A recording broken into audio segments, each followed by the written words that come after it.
어떤 목사님이 교회에 부임을 해서 첫 설교를 하게 됐습니다. 어떤 설교를 했느냐 하면은 예수 잘 믿으면 큰 복을 받습니다. 모든 일이 형통하게 될 것입니다. 이런 내용이었다고 합니다. 근데 예배를 마치고 차를 마시는 시간에 어느 집사님이 목사님께 질문을 했습니다. 목사님, 우리 구역의 아무개 권사님은 얼마나 믿음이 좋은 분인지 모릅니다. 성도들을 뜨겁게 사랑하는 참 좋은 분인데 왜 그렇게 가난할까요? 이 말을 들은 목사님 대답이 궁해졌습니다. 그래서 이렇게 말을 했습니다. 겉으로 보기에는 잘 믿는 것 같아도 깊은 속을 보면 문제가 있겠지요. 그런데 이 소리가 그 권사님 귀에 들어간 겁니다. 권사님이 얼마나 낙담을 했겠습니까?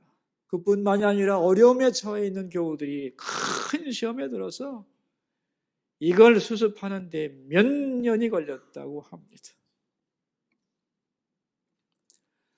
여러분, 고난을 해석하는 데는 두 가지 관점이 있습니다. 하나는 번영신학이고 또 하나는 고난신학입니다. 번영신학이 뭐냐 하면은 주님이 우리를 위해 고난을 다 받으셨기 때문에 우리가 신앙생활을 잘 하면 부자가 되고 건강해지고 모든 것이 형통하게 된다는 것입니다. 여기서는 아파도 안 되고 가난해도 죄가 되는 겁니다.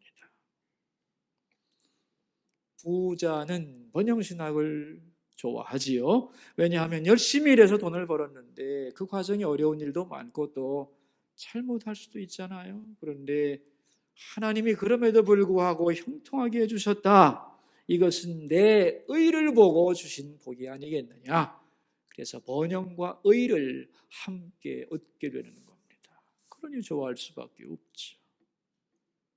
반대로 고난신학이 있습니다. 이 고난신학에서는 고난받는 사람이 의로운 사람이고 잘 사는 사람은 불의한 사람입니다. 왜냐하면 잘 사는 사람은 가난한 자의 것을 빼앗아 부자가 되었다고 생각하기 때문입니다. 이 고난신학에서 해방신학이 나오는 것이고 혁명이론이 나오는 것이고 노조의 투쟁 논리가 나오는 것입니다. 가난한 사람은 고난신학을 좋아하지. 자, 그렇다면 여러분, 이 둘 중에서 어느 것이 맞을까요? 번영신학과 고난신학, 둘 중에 어느 게 맞는 겁니까? 둘 다 잘못된 겁니다. 건강할 때도 죄인일 수 있고 고난 중에 있어도 의로울 수 있는 것이지요. 그러므로 형통할 때는 그 은혜에 대하여 감사해야 하고 비록 고난 중에 있을 때라도 하나님의 뜻이 이 가운데 있다는 것을 확실히 믿어야 하는 것입니다. 그러므로 올바른 신앙을 가진 사람은 결코 부자를 비난하지 않습니다. 그리고 가난한 사람을 무시하지도 않습니다. 우리는 지난번에 차라리 태어나지 않았더라면 이러한 말씀을 살펴보았습니다. 욥은 너무 고난이 심해지니까 죽고 싶다고 내가 왜 태어났던가 하고 자기의 태어난 날을 저주했죠. 여러분, 현실이 너무 힘들면 때때로 죽고 싶은 마음이 들 수도 있는 겁니다. 왜냐하면 죽음 후에는 모든 것이 평안하고 아무도 나를 괴롭히는 사람이 없다고 사람들은 생각하기 때문이지요. 그러나 죽음이 모든 것을 해결해 주는 것은 절대로 아닙니다. 죽음 뒤에는 영원한 심판이 있고 모두에게 평안한 것이 아닙니다. 사람마다 다 다릅니다. 그러므로 죽음을 미화하면 안 됩니다. 때로 죽고 싶은 마음이 들 수는 있지만 그 마음에 붙들리면 절대로 안 되는 거죠. 오히려 고난 때에는 무엇을 생각해야 되느냐 하면은 이 고난에는 의미가 있다. 이것을 믿어야 합니다. 그리고 고난의 때일수록 더욱 하나님 말씀을 붙잡아야죠. 왜냐하면 고난의 이유를 설명해주고 견딜 힘을 말씀이 제공하기 때문이죠. 그리고 그 고난의 슬픈 마음, 답답한 마음을 하나님 앞에 다 쏟아놓아야 된다는 거죠. 다른 데서 쏟아놓으면 안 되는 겁니다. 하나님 앞에 다 쏟아놓으면 하나님이 그 마음을 치유하시고 더 높은 곳을 바라보게 해 주는 겁니다. 그래서 욥은 어찌하여라는 탄식을 충분히 한 후에 거기서는 그 높은 곳을 기대하고 소망하는 사람이 되었던 것이죠. 우리가 이미 들어서 욥기의 구조를 알고 계시겠지만 욥기는 1장부터 2장이 서론이고 마지막 42장이 결론인데 다 산문으로 구성되어 있습니다. 그 가운데 3장부터 41장이 본론인데 시로 운문으로 구성되어 있으니까 전체의 구조는 세 개로 나누어질 수 있죠. 그런데 이 3장부터 41장까지 이 본론의 내용도 또 셋으로 나누어집니다.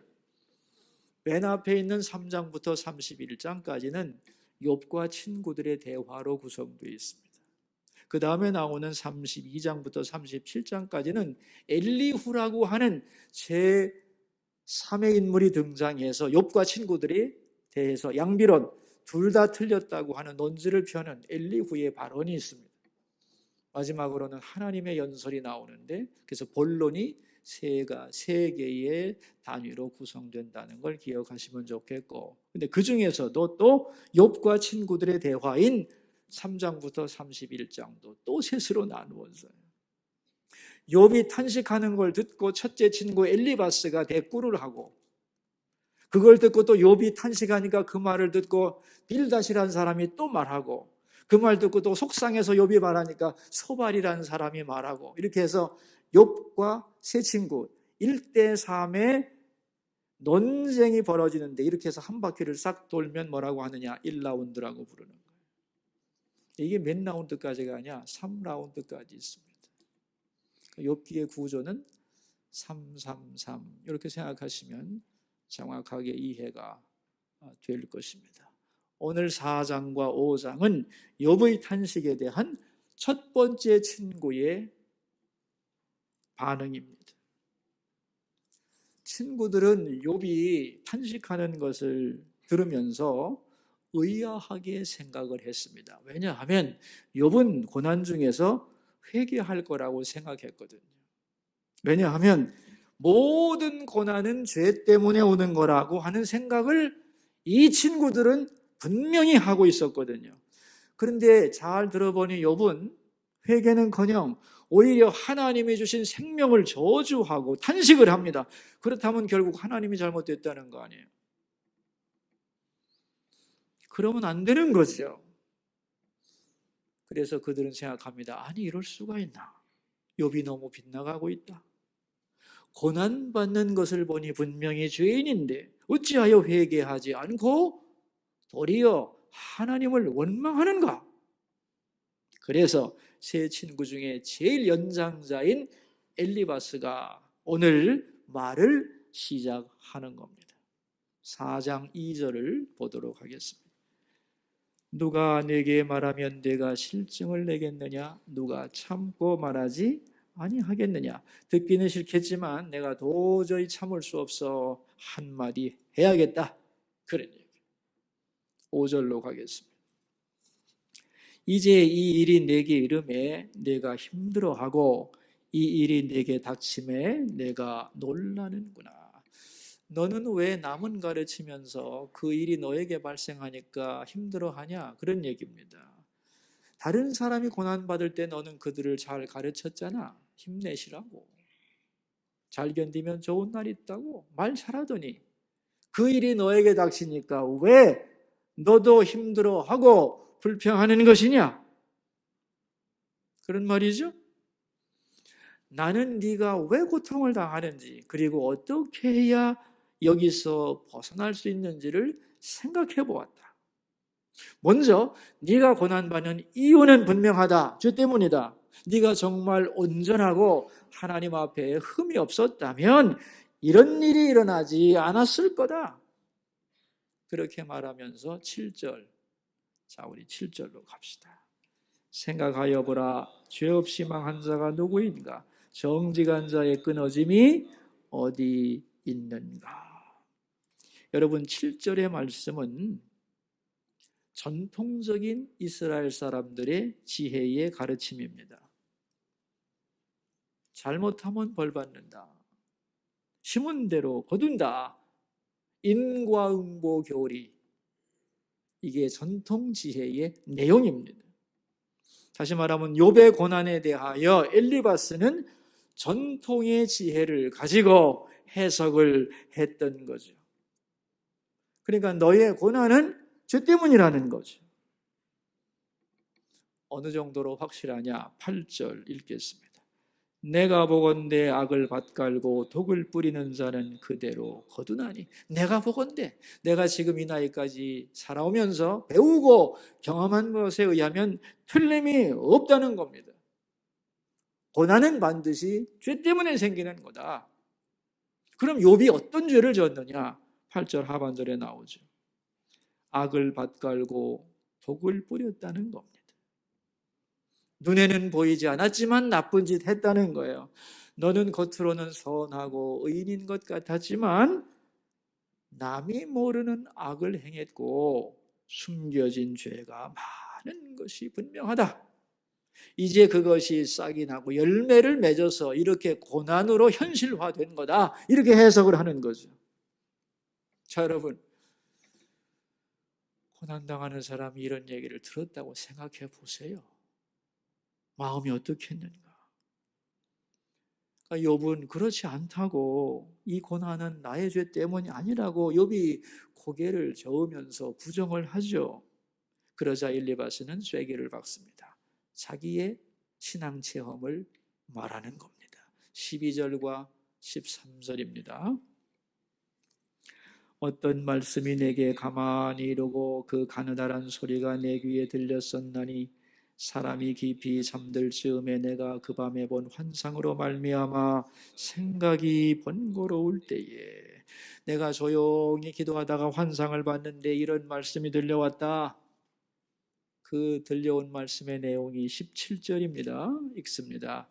사람이 어찌 하나님보다 의롭겠느냐? 사람이 어찌 그 창조하신 이보다 깨끗하겠느냐?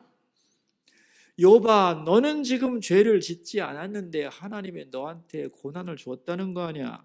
그렇다면 네가 하나님보다 의롭다는 얘긴데, 하나님이 나에게 말씀하셨다니까 사람이 어찌 하나님보다 의로울 수 있느냐고. 그러니까 너의 말은 틀린 말이라는 겁니다. 자, 여러분, 사람이 어찌 하나님보다 의롭겠느냐? 이 말이 맞습니까? 틀립니까? 사람이 어찌 하나님보다 의롭겠느냐? 자, 맞아요, 틀려요? 맞죠? 세상에 하나님보다 의로운 사람이 어디 있겠습니까? 다 거기에 비하면 죄인이지요. 그런데 이 논리로 한다면 다 죄인이기 때문에 모든 사람은 다 지금 고난을 당해야 되죠? 근데 아니잖아요. 다시 말하면 지금 욥이 말하는 죄란 그런 뜻이 아니라는 거예요. 욥도 물론 죄인이지만은 그러나 나의 이 고난이 나의 어떤 구체적인 죄 때문은 아니라는 거예요. 이미 시작할 때 전제를 깔았잖아요. 그죠? 욥은 온전하고 정직하여 악에서 떠난 자였다고, 죄 때문에 당하는 고난이 아니라는 것을 배경으로 설정을 했습니다. 그의 죄 때문이 아니라는 것을. 그런데 엘리바스는 자기식으로 해석하는 거죠. 죄가 많아서 그렇게 된 거다. 생각할 수 없느냐? 숨겨져 있는 죄가 있기 때문에 그렇게 된 거라고 단정을 지었던 거죠. 그래서 얼마나 몰아붙이느냐? 5장 1절로 가겠습니다. 너는 부르짖어 보라. 네게 응답할 자가 있겠느냐? 거룩한 자 중에 내가 누구에게로 향하겠느냐? 너는 지금 죄 때문이 아니라고 하면서 답답하다고 하나님을 부르는데 그런 자세로 하나님 불러봐야 하나님이 귀를 들어주지 않는다는 거예요. 너의 소리를. 그러면서 2절을 보시면 분노가 미련한 자를 죽이고 시기가 어리석은 자를 멸하느니라. 네 마음속에 뭔가 하나님에 대한 분노가 있는가 본데 그런데 분노 버려. 하나님께 분노하면 너만 죽어. 6절입니다. 재난은 티끌에서 일어나는 것이 아니며 고생은 흙에서 나는 것이 아니니라. 고난, 재난은 저절로 생기는 게 아니라는 거예요. 분명한 이유가 있기 때문인데 그것은 바로 너의 죄 때문이고 그러므로 회개하라고 공격을 하는 겁니다. 그리고 이렇게 이제 설득을 해요. 8절을 읽겠습니다. 나라면 하나님을 찾겠고 내 일을 하나님께 의탁하리라. 내가 너라면, 내가 욥 너라면 이런 상황에서는 빨리 하나님 잘못했습니다라고 나의 죄를 인정하고 용서를 빌겠다는 거예요. 그리고 어떤 벌이든지 달게 받겠다고 하나님께 모든 걸 다 맡기겠다는 겁니다. 17절을 한번 읽어보도록 하지요. 볼지어다 하나님께 징계받는 자는 복이 있나니 그런즉 너는 전능자의 징계를 없인 여기지 말지니라. 하나님이 징계하시는 것에 대하여 감사한 마음으로 받아야 되는 거야. 그렇게 되면 이제 그 후에 뭐라고 하느냐? 하나님이 너를 빨리 치료하시고 어려우면서 건져 주실 것이다 하는 얘기입니다. 그런데 말이죠. 욥은 자기 잘못을 인정하지도 않고 살려달라고 하나님께 여기서 빨리 건져달라고 울부짖지도 않는 거예요. 그게 엘리바스가 볼 때 너무너무 교만해 보이는 겁니다. 그래서 공격을 하는 거예요. 자, 여러분, 사람은 말이죠. 어떤 일이 발생하게 되면 그 원인을 누구에겐가 돌리려고 애를 씁니다. 이것을 사회학 용어로는 원인 귀속이라고 부르는 겁니다. 누구에겐가 어떤 일엔가 원인을 귀속시켜야만 우리의 논리가 편리해지기 때문에. 근데 여러분, 원인은 분석을 해보기 시작하면 나오는 거거든요. 오늘 이 첫 번째 친구 엘리바스의 잘못이 뭐냐 하는 거예요. 뭐라고 생각하세요, 여러분? 4장과 5장에서 엘리바스가 2장에 걸쳐 욥을 향하여 말했는데 그의 잘못이 한마디로 뭘까요? 오늘 설교 제목 한번 읽어볼까요? 죄 없이 망한 자 누군가? 무슨 뜻이에요? 죄 때문에 망했다는 거죠. 욥이 당한 고난을 죄 때문이라고 단정한 것, 이게 엘리바스의 잘못인 겁니다. 왜? 죄 때문이 아니었잖아요. 잘못 진단했잖아요. 그렇기 때문에 자기 나름대로는 조언을 하려고 했고 도움을 주려고 애를 썼지만은 결국은 그것이 비수가 되어서 욥의 가슴을 후벼 팠던 거예요. 고난당하는 자를 위로는커녕 더 괴롭게 만드는 역효과를 가져왔다. 그런 얘기입니다. 여러분, 고난은 죄 때문에 온다. 자, 이 말이 맞는 말입니까? 틀린 말입니까? 고난은 죄 때문에 온다. 대답하세요. 맞죠? 고난은 죄 때문에 오는 경우가 많습니다. 여기서 우리가 알아야 될 것은 새 친구의 말은 틀린 게 하나도 없다는 거예요. 그러나 항상 맞는 것은 또 아니라는 겁니다. 자, 고난은 죄 때문에 오지만 모든 고난이 죄 때문이냐? 그런가요? 아니죠. 죄 때문에 오는 고난도 있지만 그렇지 않은 고난도 많은 것입니다. 요한복음 9장에 보면 예수님이 제자들과 함께 길을 가다가 맹인 한 사람을 만납니다. 그를 보는 순간에 제자들이 예수님께 질문합니다. 주님, 이 사람이 맹인이 된 것은 부모의 죄입니까? 자기 죄입니까? 이렇게 질문을 해요. 여기에 이스라엘 사람들의 사고방식이 나타나 있습니다. 왜냐하면 그들은 모든 고난과 불행의 뒤에는 죄가 있다고 배웠거든요. 그러니까 저 맹인의 저 불행은 분명히 죄 때문인데, 그렇다면 부모의 죄일까? 자신의 죄일까? 부모의 죄라면 자기 죄도 아닌데 평생 장님으로 산다는 게 너무 불쌍하고, 그 사람 자신의 죄라면 할 말은 없지만 태어나는 순간에 장님이 됐다면 뭐가 그리 죄가 많았겠는가? 그것도 이상하고. 그래서 질문했던 겁니다. 누구의 죄 때문이냐고. 전제가 깔려 있는 거예요. 죄 때문에 고난이 왔다는 것을. 여기에 대하여 예수님은 놀라운 대답을 하십니다. 이 사람이나 그 부모의 죄로 인한 것이 아니라 그에게서 하나님이 하시고자 하는 일을 나타내고자 함이라 그랬어요.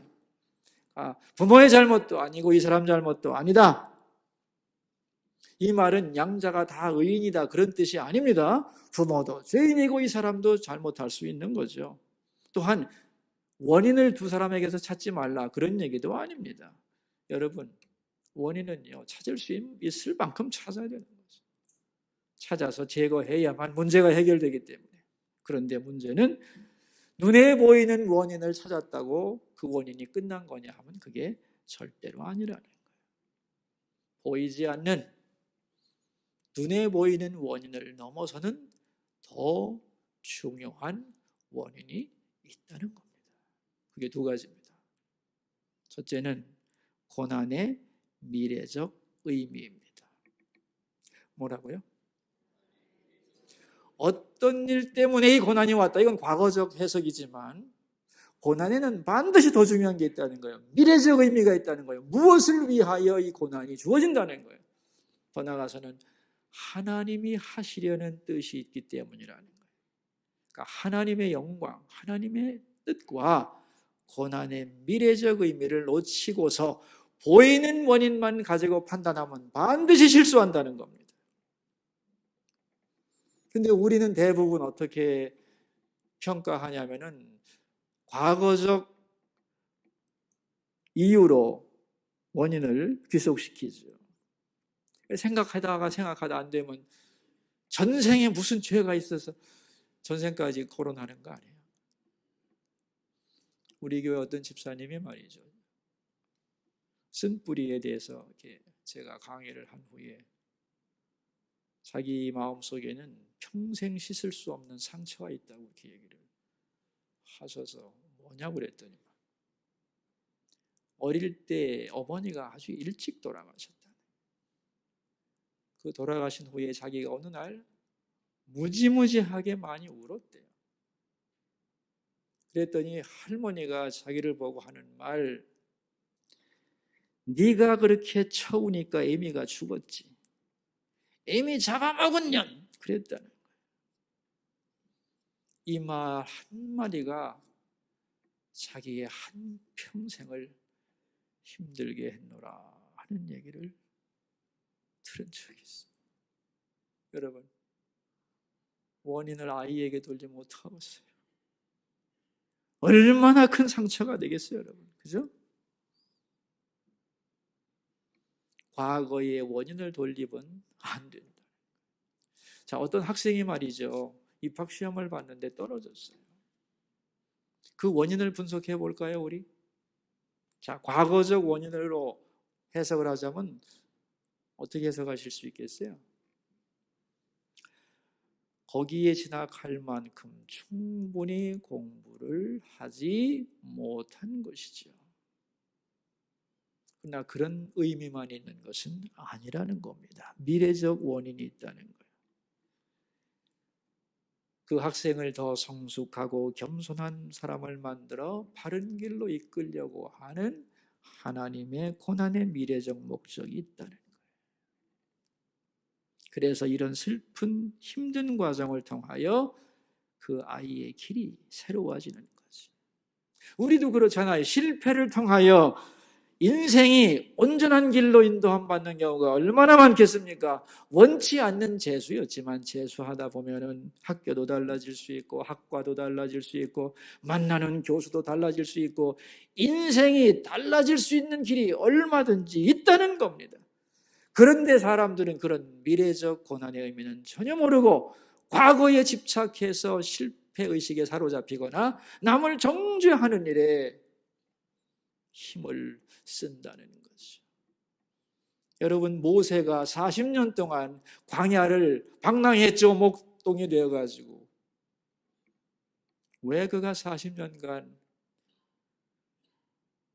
목동이 되어 광야 고생을 하며 외롭고 고독한 삶을 살았느냐? 과거적으로 해석하면 이유가 딱 나오죠. 히브리 사람 도와주겠다고 하다가 애굽 사람 때려 죽였거든요. 발각이 됐습니다. 도망쳐야 살지. 그래서 목동이 되는 거죠. 광야로 나와서. 근데 그게 제일 중요한 원인이 아니라는 겁니다. 모세의 40년 고난에는 미래적 목적이 있었다. 뭘까요? 네? 하나님 이스라엘 백성을 출애굽시키기 위해서 40년간 그 광야에서 준비를 시킨 거죠. 이게 더 중요한 고난의 의미였다는 거예요. 그래서 이 고난을 만났을 때 우리는 과거의 원인도 분석을 해야 되지만 아직 알지 못하는 미래적 목적이 있음을 깨달아야 되는 거죠. 모세가 40년 광야 생활할 때 그걸 알았겠어요? 다 끝났다고 생각했지. 그런데 이제 80이 되어 하나님이 새로운 소명을 맡겨주셨을 때 그때서야 내가 왜 이런 고난을 받았는지를 비로소 하나님 앞에서 깨닫게 되었다. 그런 말입니다. 여러분, 이 고난의 문제만이 아니고 형통의 문제도 마찬가지입니다. 우리는 과거의 이유를 가지고 형통을 분석할 수 있죠. 능력 있는 사람이 열심히 일해서 많은 돈을 벌었다. 맞습니다. 이것은 과거적 해석이죠. 이거보다 더 중요한 의미가 뭐죠? 미래적 의미입니다. 형통의 미래적 의미.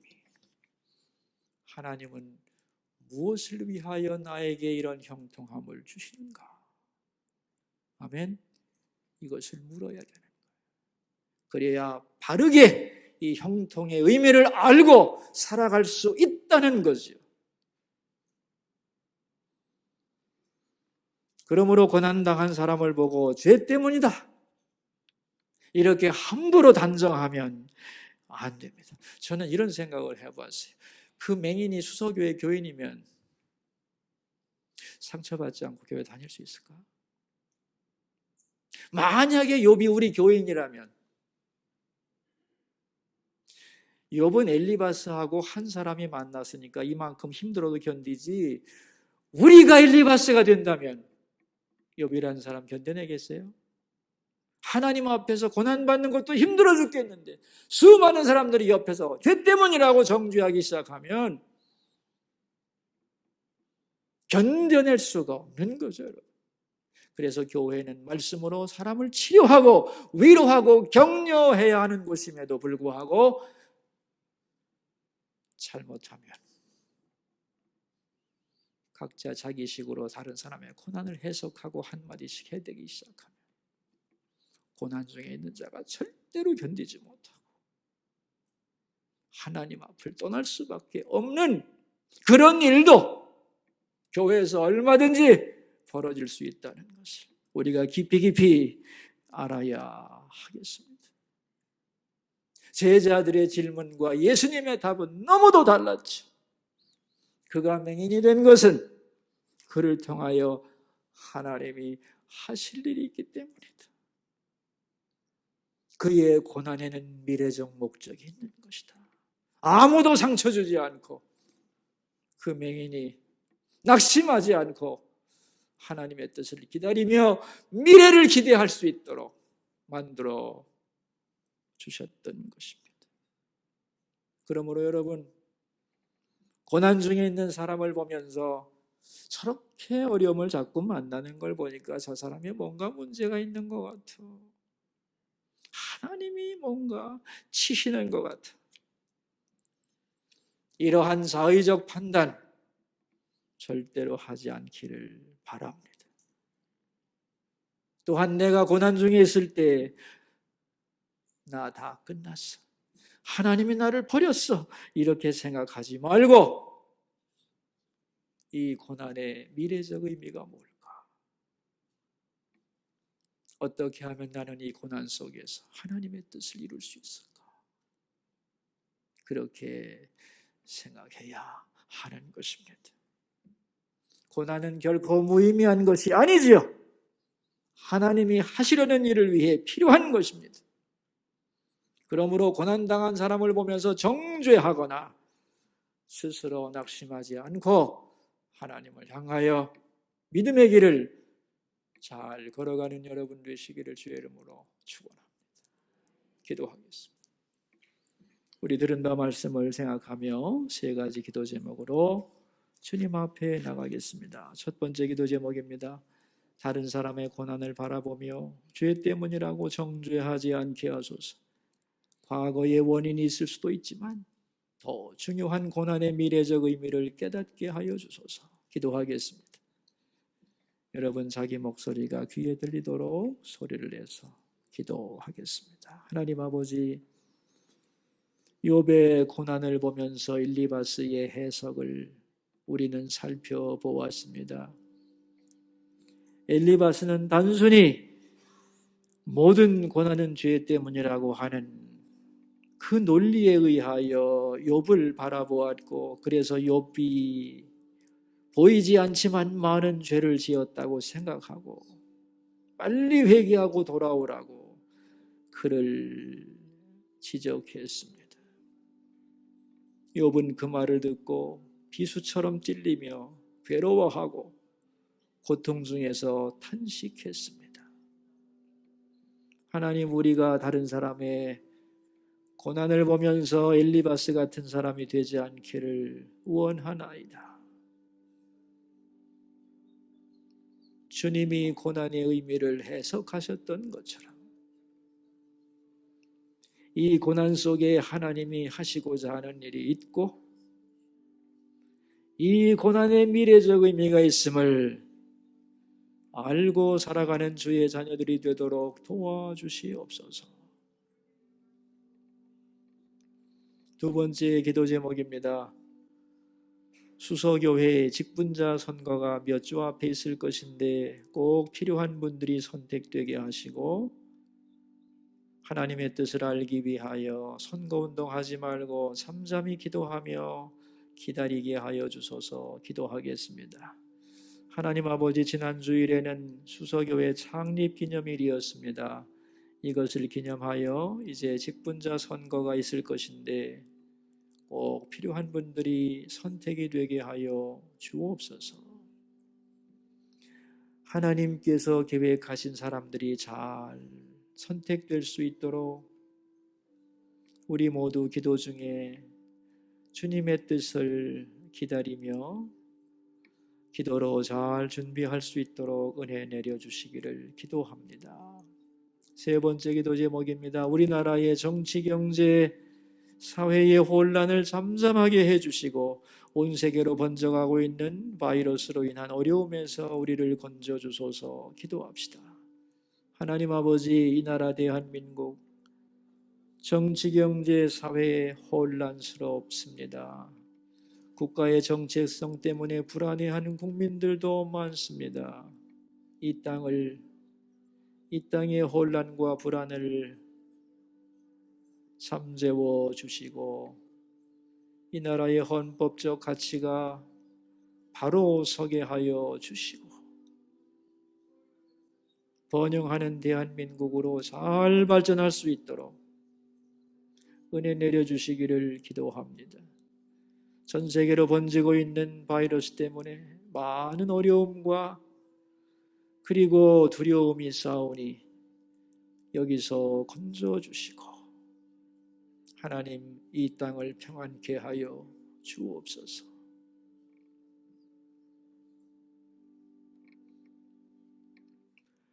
고난받는 욥을 보면서 이 고난은 죄 때문이라고 단정하는 엘리바스를 살펴보았습니다.